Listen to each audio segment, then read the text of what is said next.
नमस्कार विद्यार्थी मित्रांनो, तर बघा नवोदय परीक्षा ही काहीच दिवसावरती येऊन ठेपलेली आहे आणि अशामध्ये आपल्याला कोणत्या प्रकारचे प्रश्न हे 13 तारखेच्या परीक्षेला येऊ शकतात. अशा प्रकारचे एकूण 20 प्रश्न या ठिकाणी काढलेले आहेत. तर त्यातील जो पहिला प्रश्न आहे तो आहे मित्रांनो 908 यातील प्रत्येक अंक वापरून तयार होणारी मोठ्यात मोठी 6 अंकी संख्या व लहानात लहान 5 अंकी संख्या अंक पुनरावृत्त होऊ शकतात, यातील अंतर किती, अशा प्रकारचा प्रश्न हा या ठिकाणी विचारलेला आहे. मग आपल्याला जे अंक दिलेले आहेत या अंकापासून 6 अंकी संख्या ही कशी तयार करायची आहे, तर मोठ्यात मोठी संख्या तयार करायची आहे.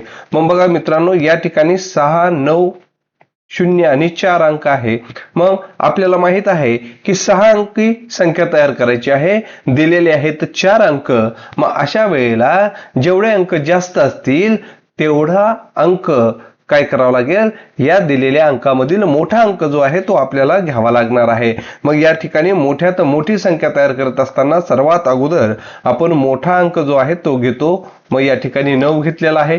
त्यानंतर 6 अंक सांगितलेला आहे आणि 4 अंक दिलेले आहेत, म्हणजे 2 अंक कमी पडतात, म्हणून मोठा अंक परत 2 वेळेस घ्यायचा आहे आणि त्यानंतर 6, 4, 0 अशा प्रकारे 6 अंकी मोठ्यात मोठी संख्या हे आपल्याला मिळालेली आहे. मग यानंतर काय म्हणतं की लहानात लहान 5 अंकी संख्या. मग 5 अंकी संख्या तयार करायची. सर्वात अगोदर आपण काय करणार आहोत, याच्यातील लहान अंक कोणता आहे, 0 सोडून 4 हा लहान अंक आहे, म्हणून या ठिकाणी आपण 4 हा अंक घेणार आहोत मित्रांनो. त्यानंतर लहानात लहान 5 अंकी संख्या म्हटलेला आहे आणि 4 अंक दिलेले आहेत.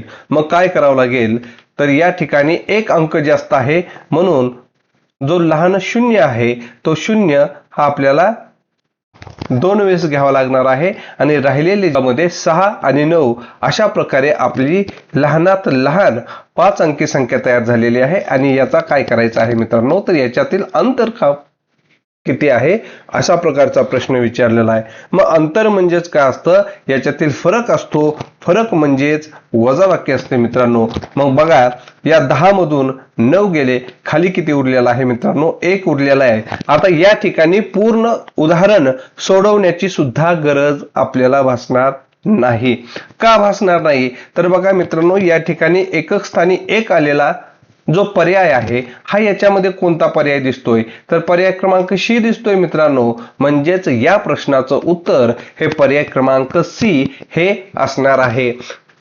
38 अधिक 6 वजा 9 गुणिले 6 अधिक दुसऱ्या कंसामध्ये 111 गुणिले 11 गुणिले 0 गुणिले 1 गुणिले 1111 वजा 99 भागिले 99 गुणिले 0 ची किंमत किती. आता अगदी सोपं उदाहरण आहे मित्रांनो. तर या ठिकाणी आपल्याला कंस सोडून घ्यायचे आहेत. मग कंस सोडून घेत असताना आपल्याला माहित आहे की पहिल्यांदा काय करतो आपण, तर या ठिकाणी बघा 38 अधिक 16 आणि या ठिकाणी कोणती क्रिया आहे, तर गुणाकाराची क्रिया आहे. मग या ठिकाणचा गुणाकार करून घेऊयात. 9 सक 54 झालेला आहे मित्रांनो, म्हणजे वजा झालं 54, हा पहिला कंस बंद झाला. त्यानंतर या ठिकाणी अधिकचं चिन्ह आहे, यामधील सर्व अंकामध्ये सर्व संख्यामध्ये गुणाकाराची क्रिया आहे मित्रांनो, आणि या ठिकाणी 0 दिलेला आहे. मग ज्या वेळेला आपण कोणत्याही संख्येला ज्या वेळेला 0 ने गुणत असतो त्यावेळेला गुणाकार हा नेहमी काय येत असतो, 0 येत असतो मित्रांनो. मग या ठिकाणी 0 आलं. त्यानंतर बघा वजा 99 भागिले 99, म्हणजेच 99 एक 99 आणि या ठिकाणी परत गुणिले 0 आलं, म्हणजेच या ठिकाणी सुद्धा 0 आलेला आहे. मग आता या ठिकाणी काय करायचं मित्रांनो, तर बघा 38 आणि 16, मग 8 आणि 6 1404 आलेला आहे, म्हणजेच या ठिकाणी 54 वजा 54 आणि पुढे 0 0, म्हणजेच या ठिकाणी 0 आहे. मग 54 मधून 54 गेले तर खाली बाकी उरते 0. मग 0 हा पर्याय कुठं आहे, तर हा पर्याय क्रमांक डी या ठिकाणी आहे मित्रांनो. अगदी सोपं उदाहरण आहे. यानंतर कोणत्या प्रकारचं उदाहरण हे आपल्याला या ठिकाणी येऊ शकतं, तर बघा तिसरं जे उदाहरण आहे हे अशा प्रकारे दिलेलं आहे. मग या ठिकाणी 60,004 म्हणजेच डॅश डॅश अशा प्रकारचा प्रश्न आहे. मग 60,004 याचं वाचन हे आपल्याला कसं प्रकारे करता येतं, तर बघा 6,10,000 6,10,000 याचाच अर्थ 60,000 असा होतो मित्रांनो. मग या ठिकाणी 60,000 येतं, परंतु 4 दशक याचा अर्थ होतो मित्रांनो 4 गुणिले 10 म्हणजेच 40 होतो. मात्र या ठिकाणी 40 आहे का, नाही, म्हणजे पहिला पर्याय हा आपला फेल गेलेला आहे, चुकीचा आहे. आता दुसरा पर्याय या ठिकाणी बघा, या ठिकाणी 6,000 दिलेला आहे, मात्र या ठिकाणी 60,000 आहे मित्रांनो, किंवा त्यालाच आपण 6,10,000 अशा प्रकारे सुद्धा वाचन करू शकतो. म्हणून हा पर्याय सुद्धा चुकीचा आहे. तिसरा पर्याय बघा, या ठिकाणी 40,10,000 दिलंय, परंतु या ठिकाणी सुरुवात मात्र 60,000 झालेली आहे, म्हणून तिसरा पर्याय सुद्धा चुकीचा आहे.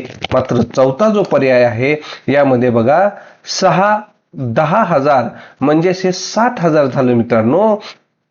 ठीक आहे, 60,000. मग या ठिकाणी 60,000 आणि 4 एकदा म्हणजे 4, म्हणजे 60,004 हा पर्याय क्रमांक 4 हा बरोबर असणार आहे. म्हणून याचं उत्तर पर्याय क्रमांक 4 हे असणार आहे.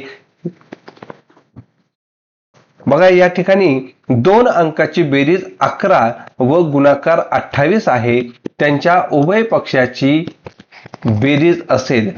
तर आता या ठिकाणी 2 अंक आहेत, असे 2 अंक आहेत की ज्या 2 अंकाचा गुणाकार हा 28 आहे आणि बेरीज किती आहे मित्रांनो, तर बेरीज ही 11 आहे. मग आता काय करायचं आहे, असे कोणते 2 अंक आहेत, तर बघा 5 आहे, ती कोणती आहे, तर 4 व 7 ह्या 2 संख्यांची बेरीज ही किती येते मित्रांनो, 11 येते. 11 येते. तर 7 चोक 28 यांचा गुणाकार जो आहे तो किती येतो, 28 येतो. म्हणजे त्या 2 संख्या कोणत्या झालेल्या आहेत, 4 व 7 या 2 संख्या झालेल्या आहेत. मग त्यांच्या उभय पक्षाची, आता उभय पक्ष याचा अर्थ काय होतो मित्रांनो, उभय पक्ष याचा अर्थ त्याची व्यस्त संख्या. मग 4 जर असेल तर 4 ची व्यस्त संख्या काय येते मित्रांनो, 1/4 ही 4 ची व्यस्त संख्या येते. आणि 7 ही संख्या जी आहे त्याची 1/7 अशा प्रकारे त्याची व्यस्त संख्या येते. आणि या दोन्ही व्यस्त संख्याची बेरीज काय असेल अशा प्रकारचा प्रश्न हा आपल्याला विचारलेला आहे. मग काय करावं लागेल, 1/4 अधिक 1/7 बरोबर किती, अशा प्रकारचा प्रश्न आहे. मग याची बेरीज करायची. मग बेरीज करत असताना काय करावं लागेल, तिरकस गुणाकार 7 अधिक 4 छेद 28 केलेला आहे. मग बघा मित्रांनो 7 आणि 4 किती झालं, 11 झालेला आहे आणि छेद 28 आलेला आहे. मग 11/28 हा पर्याय या ठिकाणी दिसतोय का, तर हा पर्याय आपल्याला पर्याय क्रमांक सी या ठिकाणी दिसत आहे. म्हणून याचं उत्तर हे पर्याय क्रमांक सी 11/28 आहे. तर या ठिकाणी प्रश्नामध्ये महत्वाचा जो भाग आहे तो म्हणजे कोणता, तर उभय पक्ष हा जो भाग आहे मित्रांनो, तर या उभय पक्ष म्हणजे काय हे आपण या ठिकाणी समजून घेणं महत्वाचं आहे, जेणेकरून आपलं उत्तर हे चुकणार नाही. तर उभय पक्ष याचा अर्थ त्याची व्यस्त संख्या, 4 ची व्यस्त संख्या काय येणार आहे, 1/4 येणार आहे आणि 7 ची व्यस्त संख्या 1/7 अशी येणार आहे. याच्यानंतर याच्या पुढचा गेस प्रश्न काय असणार आहे तो या ठिकाणी आपण पाहूयात. पुढीलपैकी कोणत्या संख्या 3, 6, 8 या तिघांच्या गुणितांच्या समान आहेत. मग काय करायचं, तर या ठिकाणी काय करूयात मित्रांनो, 3, 6 आणि 8 या संख्येचा लसावी काढून घेऊयात. बघा मग या ठिकाणी 3 1 3, 3 2 6, त्यानंतर 8 दशांश तसा आलेला आहे. त्यानंतर 2 ने भाग जातो, बे 2 बे 1 बे आणि बे चोक 8. त्यानंतर 2 ने पुन्हा भाग जातो, बे 1 बे आणि या ठिकाणी परत बे 1 बे. अशा प्रकारे याचे अवयव हे पडलेले आहेत, आपल्याला मूळ अवयव भेटलेले आहेत. मग या मूळ अवयवांचा आपण गुणाकार करून घेऊयात मित्रांनो. मग बघा 3 दोन्ही 6, 6 दोन्ही 12 आणि 12 दोन्ही 24. 24 या संख्येने कोणत्या संख्येला भाग जातो? अशा संख्या शोधायच्या की त्या तिन्ही संख्येला 24 या संख्येनं भाग गेला पाहिजे मित्रांनो. मग बघा या ठिकाणी 114, 144 ही जी संख्या आहे या संख्येला 24 या संख्येने निशेष भाग जातो का? तर 24 या संख्येने 144 या संख्येला भाग जातो. त्यानंतर बघा 24 1 24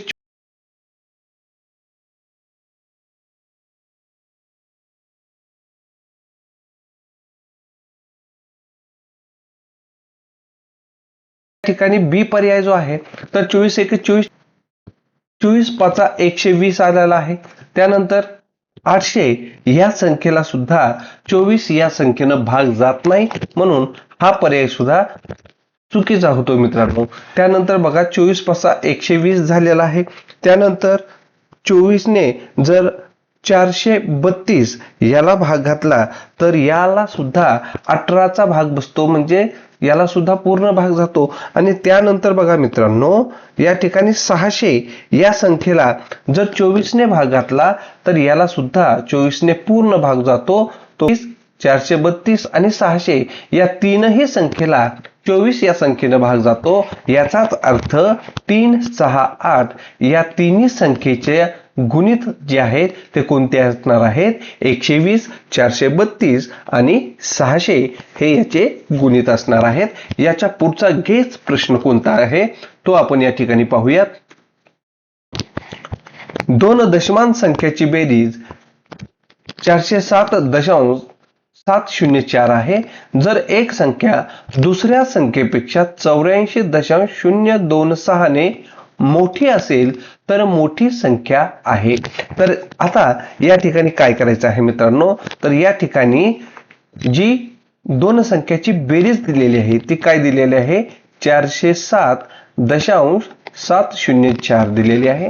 आणि दोन्हीतील फरक जो आहे तो फरक काय करावा लागेल? याच्यामध्ये ऍड करावा लागेल. ठीक आहे, त्याच्यामध्ये काय करावं लागणार आहे?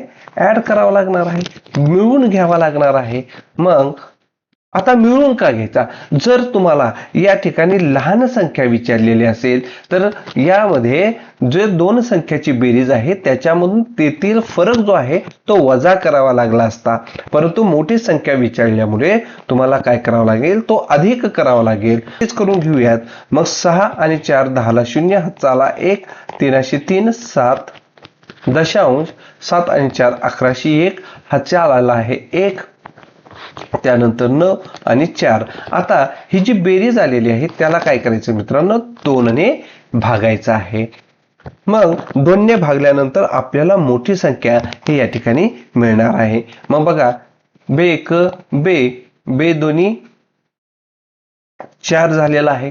त्यानंतर पुन्हा बे चौक 8 झालेला आहे. 1 उरला, बे पंचे 10, त्यानंतर पुन्हा 1 उरला, 17 झालेले आहेत. पुन्हा बे 8 16, त्यानंतर पुन्हा किती उरलेले आहेत मित्रांनो? बघा 1 उरलेला आहे, बे सक्क 12 आणि बे पंचे 10, 1 2 3, म्हणजे या ठिकाणी उत्तर जे आलेलं आहे ते काय आहे? 245.865 अशा प्रकारचं उत्तर हे आपल्याला या ठिकाणी मिळणार आहे. आणि हे उत्तर नेमकं कुठं आहे? तर हे उत्तर बघा मित्रांनो पर्याय क्रमांक बी या ठिकाणी आहे. तर हा व्हिडिओ पूर्ण पाहत राहा, म्हणजे तुम्हाला नेमका प्रश्न कोणत्या क्वालिटीचे येणार आहेत, कशा प्रकारचे येणार आहेत हे आपल्याला सर्व समजणार आहे. तर याच्या पुढचा जो गेस प्रश्न आहे तो कशा प्रकारचा आहे बघा. 10.0825 चे सोपे अपूर्णांक म्हणजे फ्रॅक्शन रूप कोणते आहे अशा प्रकारचा प्रश्न विचारलेला आहे. आता एक काम करायचं मित्रांनो, हे जे अपूर्णांक दिलेला आहे तो काय करायचा? दशांश अपूर्णांक जशास तसा लिहून घ्यायचा. ठीक आहे, 10.0825. ठीक आहे, लिहून घेतला. आता काय करायचं? तर याच्यातलं दशांश चिन्ह उडवून त्याचं अपूर्णांकात रूपांतर करायचं असेल तर काय करावं लागेल? 0.825. आता याच्यामधील अपूर्णांक चिन्ह जे आहे ते आपण उडवून लावलं. त्यासाठी काय करावं लागेल तर छेदस्थानी दशांश चिन्हानंतर किती अंक आहेत बघा 1 2 3 4. मग या ठिकाणी 4 शून्य द्यायचे बघा 1 2 3 4 आणि त्याच्या पुढे 1 लिहायचं. म्हणजे वरचा जो दशांश चिन्ह आहे ते दशांश चिन्ह उडून जाणार आहे. मग आता काय करायचं या दोघालाही 25 ने भाग बसतो बघा मित्रांनो. मग काय करायचं 25 चोक 100 हे 2 शून्य जशाच तसे. मग या ठिकाणी 25 चोक 100 त्यानंतर 8 उरतं मित्रांनो. 8 ला भाग जात नाही म्हणून 0 घेतलं. त्यानंतर 82 झालं. मग 25 त्रिक 75 आणि पुन्हा 25 त्रिक 75. ठीक आहे 25 त्रिक 75. म्हणजे याचं जे उत्तर येणार आहे ते काय येणार आहे 4033 आणि छेद 400 अशा प्रकारचं उत्तर हे याचं येणार आहे. आणि हे उत्तर कुठं आहे तर बघा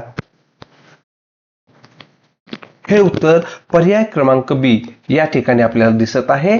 म्हणजेच पर्याय क्रमांक बी 4033 छेद 400 हे याचं उत्तर असणार आहे. याच्यानंतर याच्या पुढचा प्रश्न काय आहे तो आपण पाहूयात. माझ्या घड्याळात रात्रीचे 10:08 झालेले आहेत. घड्याळात 18 मिनिटे पुढे आहे. बघा घड्याळ काय आहे 18 मिनिटं पुढे आहे तर नेमके किती वाजले आहेत. मग काय करावं लागेल मित्रांनो 18 मिनिटं हे 10:08 मधून वजा करावं लागेल. मग सगळ्यात अगोदर आपण 10:08 हे या ठिकाणी लिहून घेऊयात. ठीक आहे. आणि त्याच्यामधून आपल्याला काय करायचं आहे 18 मिनिटे वजा करायची आहेत. बघा काय करायचे आहेत वजा करायचे आहेत. मग आता या ठिकाणी बघा वरी 8 आहे खाली 18 आहे. मग हे 8 मधून 18 जाणार नाही. मग काय करावं लागेल मित्रांनो 1 तास जो आहे तो 1 तास मोडून या ठिकाणी 60 मिनिटं मिळवावे लागतील. म्हणजे या ठिकाणी काय होणार आहे तर या ठिकाणी 68 होणार आहे मित्रांनो. आणि या ठिकाणी 10 मधला 1 तास इकडे गेला म्हणून या ठिकाणी 9 राहणार आहे वजा 18 मिनिटं. असं जर केलं तर आपल्याला सध्याची वेळ हे मिळणार आहे. मग बघा 8 मधून 8 गेले किती राहिली 0 राहिलेले आहेत. 6 मधून 1 गेला खाली उरले 5. त्यानंतर 9 म्हणजे या ठिकाणी रात्रीचे 9:50 हे होणार आहेत. मग हा पर्याय कुठे आहे मित्रांनो तर बघा हा पर्याय क्रमांक बी या ठिकाणी रात्रीचे 9:50 हा पर्याय आपल्याला दिसतो. मग याच्यानंतरचा पुढचा जो गेस प्रश्न आहे तो आपण या ठिकाणी पाहूयात. 1/8 गुणिले कंसामध्ये 72/8 गुणिले 3+4 गुणिले 5×6 वजा 15×80 छेद 16 किंवा भागिले 16 असं सुद्धा येईल मित्रांनो. मग कंसबंद बरोबर 1/11 गुणिले x तर x बरोबर किती अशा प्रकारचा हा प्रश्न आहे. मग काय करावं लागेल बघा 1/8 त्यानंतर 8×1 8 9 72 त्यानंतर या ठिकाणी बघा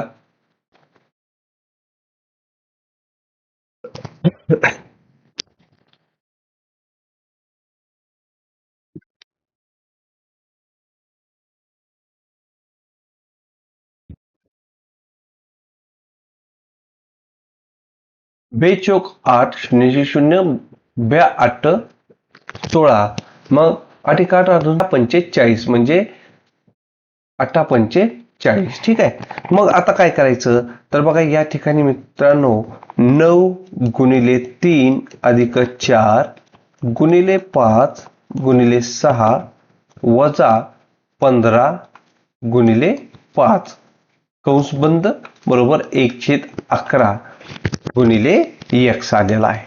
ठीक आहे गुणिले x आलेला आहे. मग आता काय करायचं बघा मित्रांनो तर या ठिकाणी परत आता हे सोडून घेऊयात आपण. मग 9 त्रिक झालं 27 बघा 1/8 कंसामध्ये 27 अधिक 4 पंचे 20 आणि 20 सक्क 120 वजा 15 5 75 बरोबर 1/11 गुणिले x आलेला आहे. मग आता या ठिकाणी काय करूयात, बेरीज आणि वजाबाकी करून घेऊया. त्याच्या अगोदर 1/8 27 आणि 120 मिळून झाले 140 वजा 75 बरोबर 1/11 गुणिले x. ठीक आहे. मग आता 1/8 कंस सोडून घेतलेला आहे. या ठिकाणी 147 मधून 75 गेले 72 झाले. मग बरोबर 1/11 गुणिले x झालेला आहे. मग बघा या ठिकाणी 8 8 8 9 72 झालेले आहेत मित्रांनो. मग आता या ठिकाणी बघा या ठिकाणी 9 आलेला आहे छेद 1 बरोबर 1/11. आता 1 आणि x यांचा जर गुणाकार केला तर काय होतो, x छेद 11. आता आपण काय करूयात, हे x जे आहे ते एका बाजूला ठेवूयात आणि या ठिकाणचं 11 हे इकडे घेऊन जाऊयात. मग बघा हे 9 गुणिले 11 बरोबर x राहणार आहे. 11 9 99 बरोबर x आलेला आहे. म्हणजे x ची किंमत किती आलेला आहे मित्रांनो, तर ती आलेली आहे 99. आणि 99 हा पर्याय कुठे आहे, तर पर्याय क्रमांक 1 या ठिकाणी आहे मित्रांनो. याच्यानंतर याच्या पुढचं उदाहरण काय आहे ते आपण या ठिकाणी पाहूयात. बघा मित्रांनो याच्या पुढचा जो गेस प्रश्न आहे तो काय आहे, एखाद्या दिलेल्या अपूर्णांकात नैसर्गिक संख्या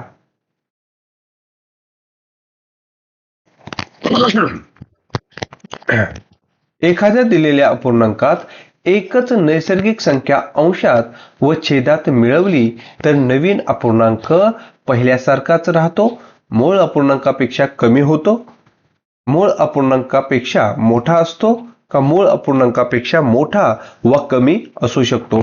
आता हे उदाहरण पाहण्यासाठी आपण या ठिकाणी एक अपूर्णांक घेऊन बघूयात.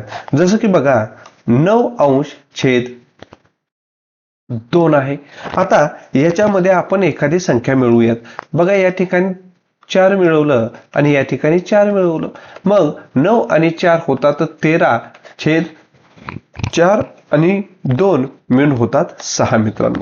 मग आता या ठिकाणी जर विचार केला, पहिला अपूर्णांक आहे 9/2 आणि त्याच्यामध्ये एक सारखीच नैसर्गिक संख्या मिळवल्यानंतर जो मिळणारा अपूर्णांक आहे तो आहे 13/6. ठीक आहे. आता बघा 9 सक्क 54 म्हणजेच या ठिकाणी 54 आलेला आहे आणि ते दोन्ही 26 म्हणजे या ठिकाणी 54 आणि 26 आलेला आहे. म्हणजे पहिला जो अपूर्णांक आहे तो कसा असणार आहे मित्रांनो, मोठा असणार आहे. आता याच ठिकाणी फक्त एकच अपूर्णांक घेऊन आपलं मत हे पूर्ण ठाम करायचं नाही. कारण काय होतं बघा, याच्यानंतर आपण पुन्हा एक अपूर्णांक घेऊन पाहूयात, हे सत्यता याची पडताळून पाहूयात. तर या ठिकाणी बघा 4/6 करूयात. याच्यामध्ये काय केलं आपण 2 मिळवूयात. बघा 2 अधिक 2. ठीक आहे. मग 4 आणि 2 6 आलेला आहे आणि 6 आणि 2 8 आलेला आहे. मग पहिला अपूर्णांक कोणता आहे मित्रांनो, 4/6 आलेला आहे आणि दुसरा जो मिळालेला अपूर्णांक आहे तो आहे 6/8. मग 8×4 = 32 आणि 6×6 = 36 आलेला आहे. मग या ठिकाणी जर बघितलं तर दुसरा अपूर्णांक कसा आहे मित्रांनो, मोठा आहे. म्हणजे मिळालेला अपूर्णांक मोठा आहे. पहिल्या अपूर्णांकामध्ये पहिला अपूर्णांक जो आहे तो मोठा आहे, मात्र दुसऱ्या क्रियाकमध्ये जो दुसरा अपूर्णांक आलेला आहे, तयार झालेला अपूर्णांक जो आहे तो मोठा आहे. म्हणजे तो पहिल्यासारखा राहतो का, पहिल्यासारखा राहत नाही. म्हणजे ए हा पर्याय चुकीचा असणार आहे. आता मूळ अपूर्णांकापेक्षा कमी होतो असं जर म्हटलं, कमी होतो म्हटलं, पण तो दुसरा अपूर्णांक आपण सोडून बघितला, याच्यामध्ये काय झालेला आहे, मोठा झालेला आहे. म्हणजे हा सुद्धा पर्याय या ठिकाणी लागू होत नाही. मूळ अपूर्णांकापेक्षा मोठा होतो. आता मोठा जर होतो म्हटलं, दुसऱ्या अपूर्णांकाच्या वेळेला मोठा झाला, परंतु पहिल्या अपूर्णांकामध्ये आपण 4 4 मिळवलं, त्यावेळेला मात्र काय झालेलं आहे, तर पहिला अपूर्णांक मोठा राहिलेला आहे आणि दुसरा लहान झालेला आहे, म्हणजे सी पर्याय सुद्धा या ठिकाणी योग्य होत नाही. मग डी पर्याय काय आहे, मूळ अपूर्णांकापेक्षा मोठा वा कमी असू शकेल. तर हा पर्याय जो आहे तो या ठिकाणी योग्य होईल. म्हणून याचं उत्तर हे पर्याय क्रमांक 4 हे असणार आहे. याच्यानंतर याचा पुढचा जो प्रश्न आहे तो काय आहे तो पाहूयात. एका वहीची किंमत 32 आहे. वही विक्रेत्याने 6 डझन वह्या 2160 ला विकल्या तर झालेला नफा अथवा तोटा आहे. बघा, एका वहीची किंमत किती आहे मित्रांनो, 32 रुपये आहे. बघा, एक वही आहे ती 32 रुपयाला आहे. मग या ठिकाणी वह्या किती आहेत रे, 6 डझन वह्या आहेत. मग एका डझनामध्ये 12 वह्या असतात मित्रांनो. मग 6 डझनामध्ये किती असतील, तर 72 वह्या असतील मित्रांनो. ठीक आहे, 72 वह्या. मग एक वही जर 32 रुपयाला, तर 72 वह्या किती रुपयाला. ठीक आहे, मग काय करावं लागेल, 72 आणि 32 यांचा गुणाकार केल्यानंतर आपल्याला त्या वह्याची किंमत जी आहे ती मिळणार आहे. मग या ठिकाणी बघा, 72 गुणिले 32 केलं, मग 2 दोन्ही 4 4, 7 दोन्ही 14, 2 दोन्ही 4, 7 दोन्ही 14, 3 दोन्ही 6 आणि 7 त्रिक 21.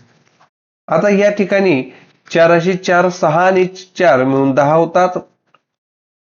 हाताला 1 1 2 आणि 3 आणि 2, किंवा याची जी किंमत आहे ही किंमत किती आहे मित्रांनो, याची किंमत आहे 2304 रुपये.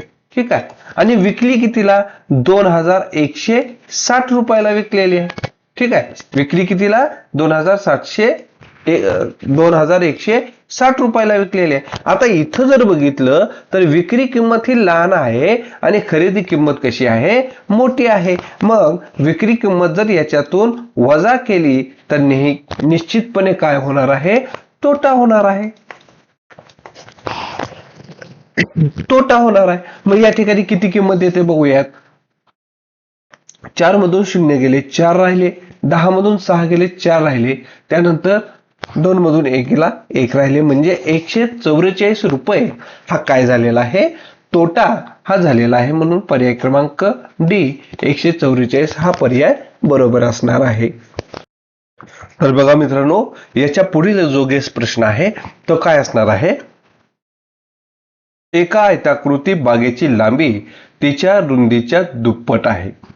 80 मीटर परिमिती असलेल्या चौरसाकृती कारंज्याच्या भागाने त्या जमिनीचा 1/8 भाग व्यापलेला आहे.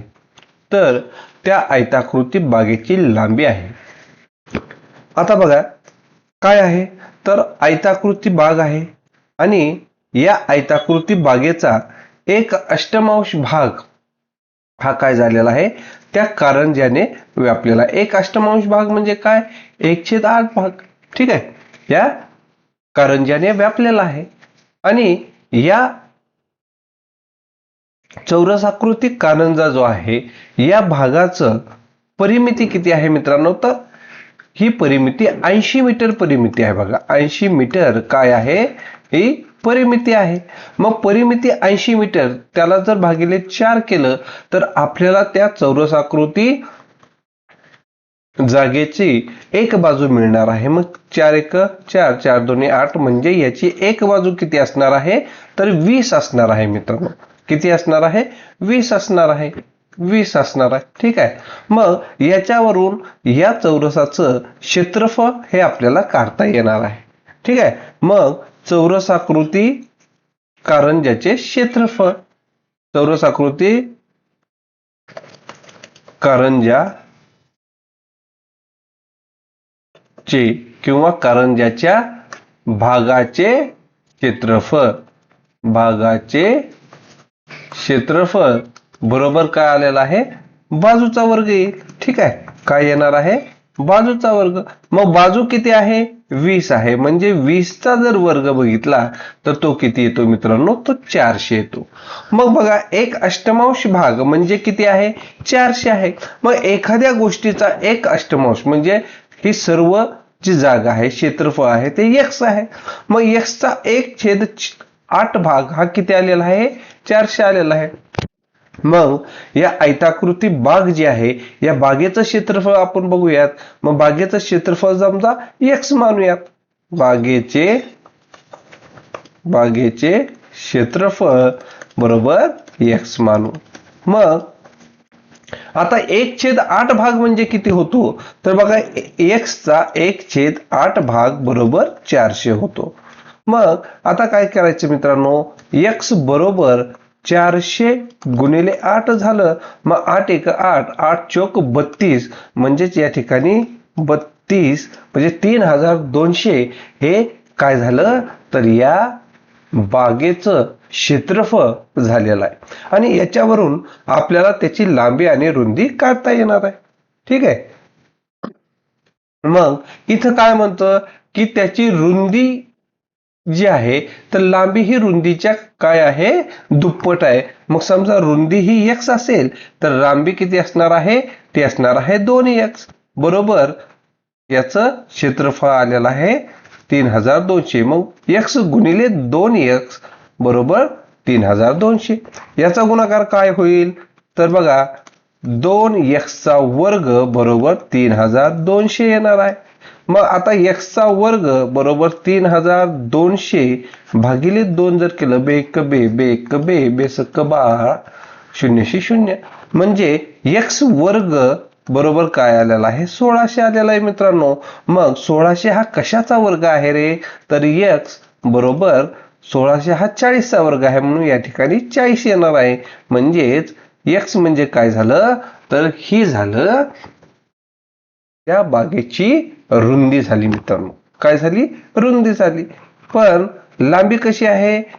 रुंदीच्या दुप्पट आहे. मग x च्या दुप्पट म्हणजे 40 गुणिले 2 जर केलं तर किती राहणार आहे? 4 2 8 म्हणजे 80 मीटर ही याची लांबी असणार आहे. आणि 80 मीटर हा पर्याय कुठं आहे? तर पर्याय क्रमांक C या ठिकाणी हे 80 मीटर हा पर्याय आपल्याला दिसतोय मित्रांनो, म्हणून त्याचं उत्तर हे पर्याय क्रमांक C असणार आहे.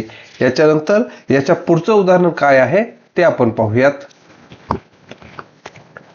सोबतच्या आकृतीतील प्रत्येक चौरस हा 16 मीटर क्षेत्रफळाचा आहे. तर संपूर्ण आकृतीची परिमिती आहे. आता बघा मित्रांनो, चौरस आहे आणि हा कसा आहे? 16 चौरस मीटर क्षेत्रफळ. मग चौरसाचे क्षेत्रफळ बरोबर आपल्याला माहित आहे की बाजूचा वर्ग आहे मित्रांनो.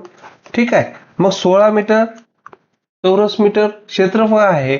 मग 16 बरोबर बाजूचा वर्ग आहे.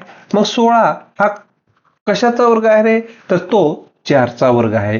म्हणजे 4 बरोबर काय झालेले आहे मित्रांनो? हे बाजू त्याची किती आलेली आहे? 4 आलेली आहे. मग याच्यावरून आपल्याला काय करायचं आहे? तर याच्या बाह्य बाजू जे आहेत, ह्या बाह्य बाजू काढायच्या आहेत. मग या ठिकाणी बघा, हे 1 2 3 4 5 6 7 8 9 10 11 12 13 14 15 16 17 18 19 20 21 22 23 24 25 26 27 28 29 आणि 30. मग 30 बाजू आहेत मित्रांनो. मग 30 गुणिले 4 जर केलं तर आपल्याला या पूर्ण आकृतीची परिमिती ही या ठिकाणी मिळणार आहे. मग 3 चोक 12 म्हणजे हे 12 आणि हे 0 दिलं, म्हणजेच या ठिकाणी 120 मीटर ही काय असणार आहे? या आकृतीची परिमिती असणार आहे मित्रांनो. याच्यानंतर याच्या पुढचं उदाहरण काय आहे ते आपण या ठिकाणी पाहूयात. 15 मीटर लांबी व लांबीच्या 4/5 पट रुंदी असलेल्या एका भिंतीला दोन्ही बाजूनी रंग द्यायचा आहे. एका चौरस मीटरला 30 रुपये मजुरी असल्यास रंग देण्यासाठी किती मजुरी लागेल? बघा मित्रांनो, अगदी सोपं आहे. काय आहे रे? तर एक भिंत आहे, ठीक आहे, आणि या भिंतीची लांबी किती आहे? ती आहे 15 मीटर आणि रुंदी किती आहे? तर रुंदी आहे बघा 15, म्हणजेच लांबीच्या 4/5 मीटर, ठीक आहे, 4/5 मीटर आहे. आणि त्याच्यावरून काय करायचं आहे? तर ही जी भिंत आहे या भिंतीला काय द्यायचं आहे? रंग द्यायचा आहे.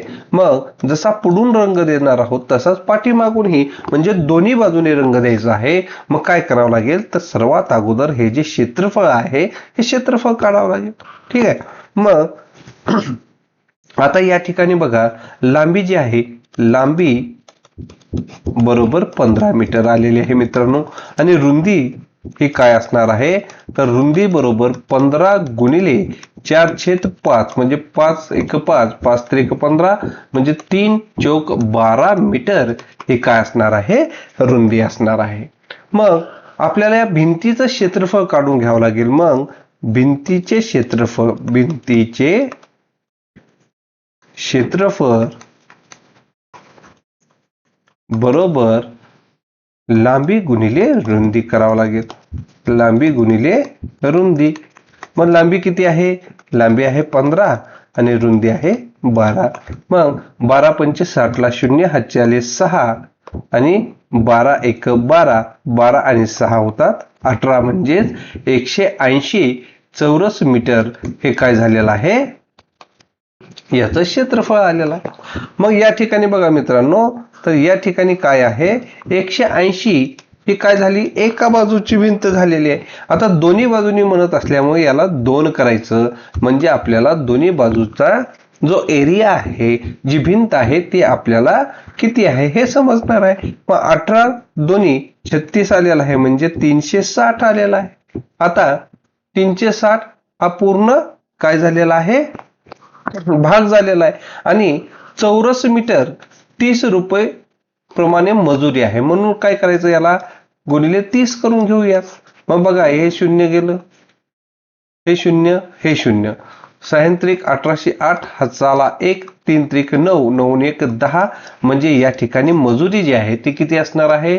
10,800 रुपये एवढी मजुरी या भिंतीला लागणार आहे. आणि 10,800 हा पर्याय कुठं आहे? तर हा पर्याय क्रमांक 1 ए या ठिकाणी आहे मित्रांनो. याच्यानंतर याच्या पुढचा प्रश्न पाहूयात.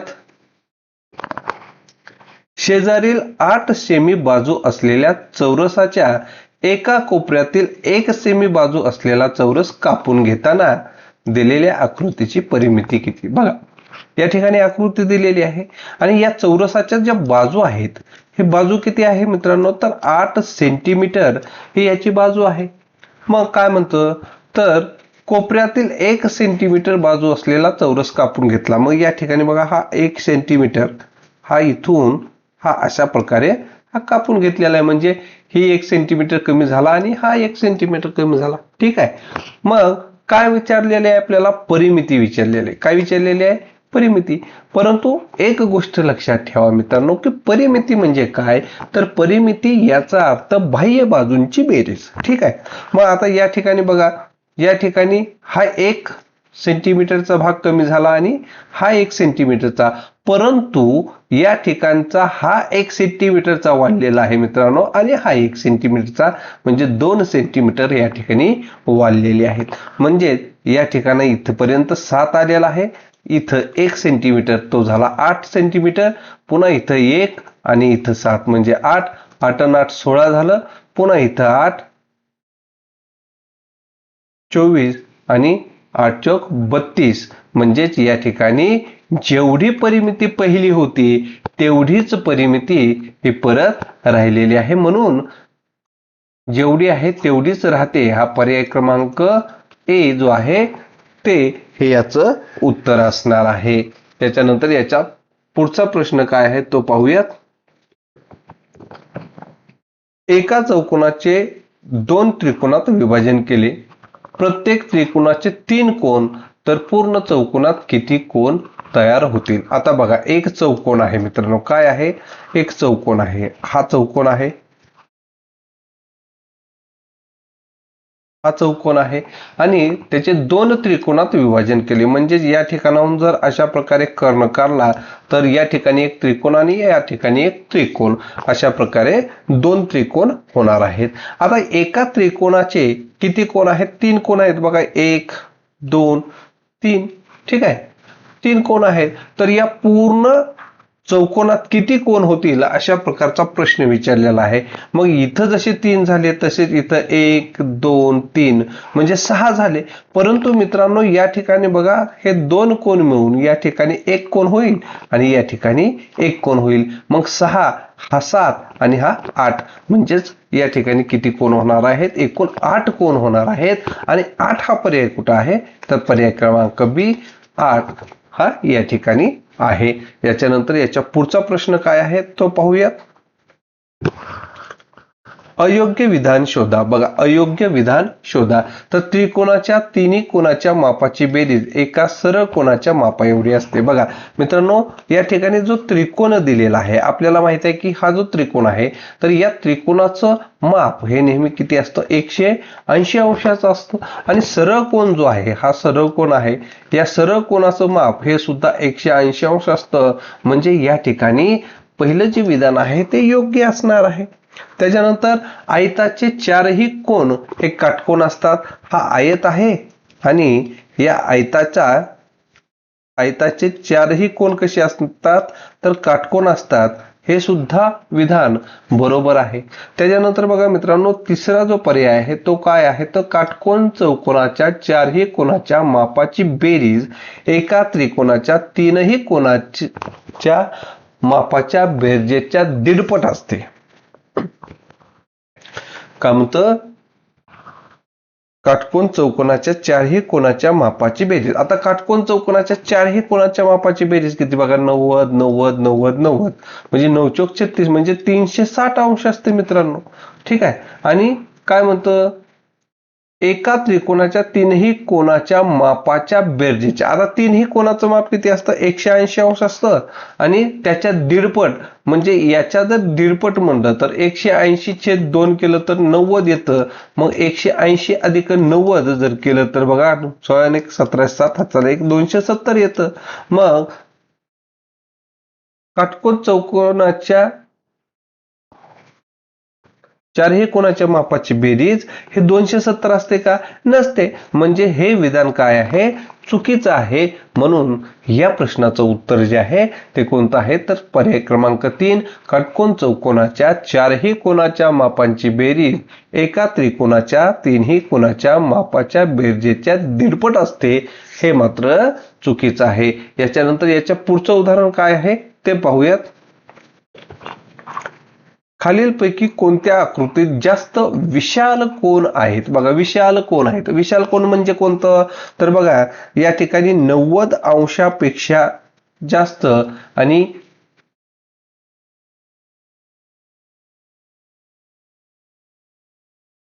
180 अंशपेक्षा कमी जो कोन असतो त्याला आपण काय म्हणतो?